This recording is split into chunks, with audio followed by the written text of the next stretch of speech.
সময়ের মূল্য যে কি আর কি পরিমাণে মানুষের জীবনকে নষ্ট করে দিতে পারে, যা হাজার চেষ্টা করলেও ফিরিয়ে আনা যায় না, তা প্রথমে একটি গল্প ও পরে এক বৃদ্ধ ও এক যুবকের বাস্তব জীবনের কিছু কথার মধ্যে দিয়ে আপনাদের কাছে তুলে ধরব।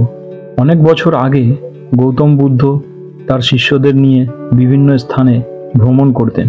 একদিন তিনি একটি ছোট্ট গ্রামে এলেন। সেখানকার মানুষজন খুব অলস ছিল এবং সময়ের কোনো মূল্য দিত না। একদিন গ্রামের প্রধান ভগবান বুদ্ধকে অনুরোধ করলেন, হে প্রভু, আমাদের গ্রামের মানুষদের উপদেশ দিন যাতে তারা সময়ের সঠিক ব্যবহার শেখে। বুদ্ধ একটু হেসে বললেন, ঠিক আছে, আগামীকাল সকালে সূর্য ওঠার সঙ্গে সঙ্গে সবাইকে গ্রামের মাঠে নিয়ে আসবেন।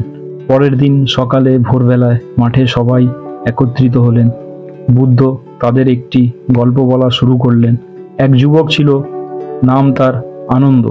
সে খুব মেধাবী কিন্তু খুব অলসও ছিল। প্রতিদিন বলতো, আগামীকাল থেকে কাজ শুরু করব। তার পিতা একজন কৃষক ছিলেন।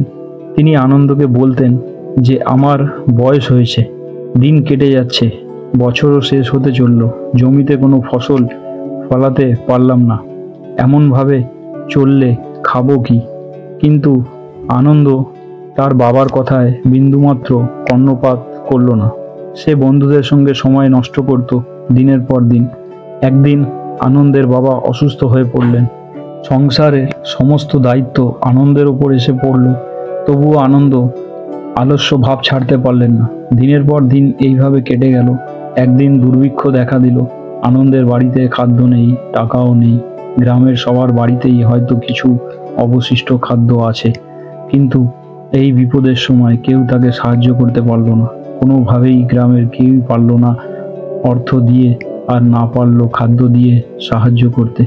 সেদিন আনন্দ খুব ভালোভাবেই বুঝতে পেরেছিল যে সময়ের মতো কাজ না করলে পরিণতি কতটা ভয়ঙ্কর হতে পারে। অসহায় অবস্থায় সে কাঁদতে কাঁদতে বলল, আমি যদি আমার অতীতে ফিরে যেতে পারতাম তবে সময়ের সঠিক ব্যবহার করতাম।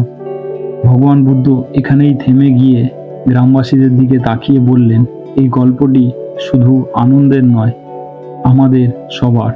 সময় কারোর জন্য থেমে থাকে না, আর অপেক্ষাও করে না। যখন কাজের সময় তখন কাজ না করলে পরে অনুশোচনা ছাড়া কিছুই থাকবে না। এক বৃদ্ধ লোক জিজ্ঞাসা করলেন, তাহলে কিভাবে সময়কে কাজে লাগাবো? ভগবান বুদ্ধ বললেন, প্রতিদিন সকালে ঘুম থেকে উঠেই ভাবো আজকের দিনটাই শেষ দিন, তাহলে সময় অপচয় করবেন না। আরও একজন প্রশ্ন করলেন, প্রভু, অলসতা কাটানোর উপায় কি? বুদ্ধ বলল, লক্ষ্য স্থির করো, ছোট ছোট কাজ শুরু করো এবং নিয়মিত হও। গ্রামবাসীরা মুগ্ধ হয়ে শুনছিল। বুদ্ধ আরও বলেন, যার জীবনে শৃঙ্খলা নেই তার জীবন অন্ধকারে চলে যায়। যেমন নদীর জল একবার বয়ে গেলে আর ফিরে আসে না, সময়ও তেমনি একবার চলে গেলে আর ফেরে না। এরপর থেকে গ্রামের লোকেরা সময়ের মূল্য বুঝতে শুরু করলো। তারা নিয়মিত কাজ করতে লাগলো এবং অলসতা পরিত্যাগ করলো। একদিন সেই গ্রামই আশেপাশে সবার কাছে এক উদাহরণ হয়ে উঠল এবং তারা সবসময় মনে রাখত গৌতম বুদ্ধের সেই কথা, সময়ের সঠিক ব্যবহার করাই হলো প্রকৃত জ্ঞানীর কাজ। এবার আসি বাস্তবে। আমাদের মধ্যে অনেকেই আছেন যারা সময় মতো অফিসে যেতেন না বলে চাকরি হারাতে হয়েছে। সামান্য কিছু মিনিট সময়ের অপচয়ে অনেক ছেলেমেয়েরা চাকরির ইন্টারভিউ থেকে বঞ্চিত হয়েছে। অনেক সময় দেখা গেছে বাড়ির লোক, বৃদ্ধ বাবা মা বা কোনো দুর্ঘটনাজনিত পেশেন্টকে হসপিটালে নিয়ে যেতে দেরি হওয়াতে ডাক্তার বলেছেন, আর যদি কিছু সময় আগে আসতেন আমরা ওনাকে বাঁচাতে পারতাম। চাণক্য বলেছিলেন, সময়কে যদি ঠিকঠাক কাজে লাগাও তাহলে দুনিয়ার কোনো শক্তি তোমাকে থামাতে পারবে না। তিনি তার বুদ্ধি, সত্তা ও পরিকল্পনার মাধ্যমে সময়ের যথাযথ ব্যবহার করে একটি সাম্রাজ্য গড়েছিলেন। যেমন একজন ভারতীয় নারী, পর্বতারোহিণী, দার্জিলিংয়ের বাসিন্দা প্রেমলতা আগরওয়াল ৩৫ বছর বয়সে শুরু করলেও বিশ্বের সবকটি মহাদেশের সর্বোচ্চ ৬০টি চূড়ায় সফল আরোহণকারী প্রথম ভারতীয় নারী। ৪৮ বছর বয়সে এভারেস্ট জয় করে সবচেয়ে বেশি বয়সে এভারেস্ট জয়ী নারী হিসেবে নজির স্থাপন করেছেন। এমন অনেকেই আছেন যারা সময়ের মূল্য বুঝে সময়কে সঠিকভাবে ব্যবহার করেছেন, তা কর্মক্ষেত্রে হোক, শিক্ষাক্ষেত্রে হোক, বা জীবনের ক্ষেত্রে হোক, বা যে কোনো জায়গায় হোক। তারাই সমাজে নিজেদেরকে এক উদাহরণ ও অনুপ্রেরণা হিসেবে সকলের কাছে প্রতিষ্ঠিত করেছেন। গান্ধীজি সময়কে অত্যন্ত মূল্যবান মনে করতেন। তিনি বলেছিলেন, মানুষের ভবিষ্যৎ সে আজ কি করছে তার উপর নির্ভর করে। যেমন এক অফিসে দুজন সুইপার কাজ করে, একজন বৃদ্ধ বয়স 50 আর একজন যুবক বয়স 35। বয়স্ক সুইপার মনোযোগ সহকারে সময় মতো সমস্ত কাজ করত। দাঁড়িয়ে থেকে, হাঁটু ভাঁজ করে, বসে, কোমর ব্যান্ড করে 3 থেকে 4 ঘন্টা অনায়াসে কাজ করে চলে যেত।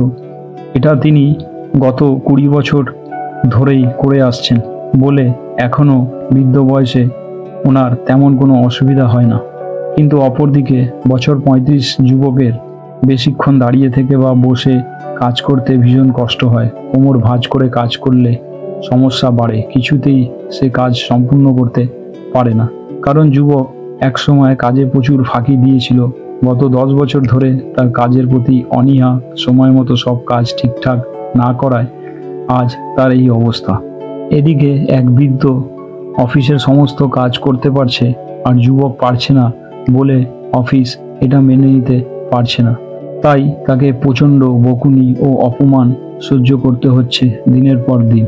এখান থেকে এটা পরিষ্কার যে সময়কে মূল্য না দিলে, সময়ের সাথে সাথে নিজেকে সুশৃঙ্খল না করলে সবশেষে নিজের জীবনকেই ফাঁকি দেওয়া হয়, যার ফল বেঁচে থেকেও মৃত্যুর সমান।